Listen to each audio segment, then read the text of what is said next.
Good afternoon, everyone. Today we're going to do a quick review of Algebra for the grade 8 curriculum. So we're just going to look at the stuff that we actually touched on in grade 7.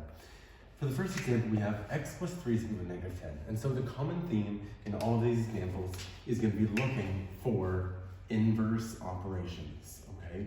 When we talk about inverse operations, we refer to operations like addition and then subtraction. We refer to multiplication and then division.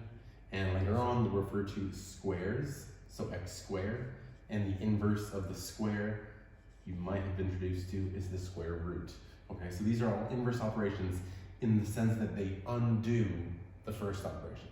So for example, if we start off with the equation x plus 3 is equal to negative 10, we want to find the value of x. So we want to undo all the other stuff that has been done to x to make it murky. And so here, x is combined with plus 3. To take away the plus 3, to undo the plus 3, we can think of the inverse operation of adding 3. And that's clearly to subtract 3.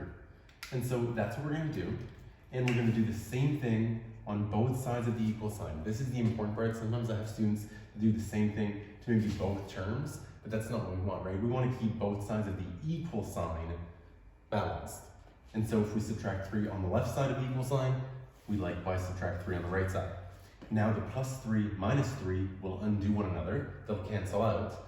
And so we'll have x by itself on the left side equals negative 10 minus 3, bringing us to a more negative number, being negative 13. And there's our solution. So this is a step 1 equation, easy enough, but good to get things started. Number 2, we have 3 times x is equal to 21. Again, our task is always to find the value of x, and so we want to undo everything else that has been done to x to make our equation murky.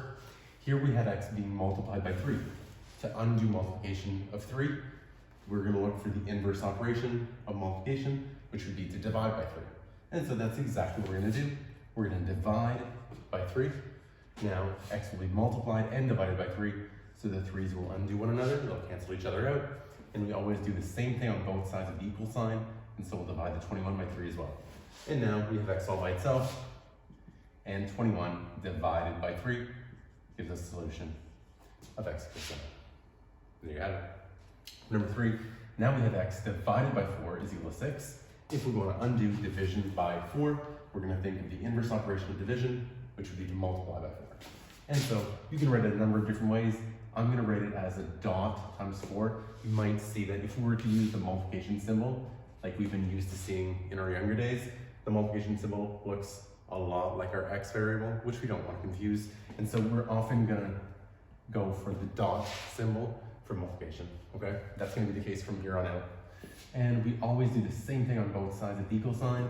And now x being divided by 4 and multiplied by 4 undoes one another. They cancel each other out because they're inverse operations. And so we have x all by itself, which is what we wanted. And on the other side, we have 6 times 4, giving us a solution of x equals 24. So those are our level 1 equations. Now we can move on to level 2 equations, which will be more of our focus in grade 8. Now we have 3x plus 1 is equal to 16. So we have 2 things to undo. We have 2 operations to undo that were done to x. We added 1, and we multiplied x by 3. Okay? Now the first thing is we want to isolate the term with the variable. We want to isolate the term with the x, and so we want to undo the plus 1. To undo the plus 1 inverse operation, we're going to subtract 1, always doing the same thing on both sides, and so the plus and minus 1 will undo one another, and so we'll be left with 3x is equal to, on the other side, 16 minus 1 being 15. And now that we've done one step in a 2-step equation, we're back to a 1-step equation to solve. 3 times x is equal to 15. To undo the times 3, we're going to do the inverse operation. Excuse me, I just erased. We're going to do the inverse of multiplication, which means division. And so we're going to divide both sides by 3, always doing the same thing on both sides of the equal sign.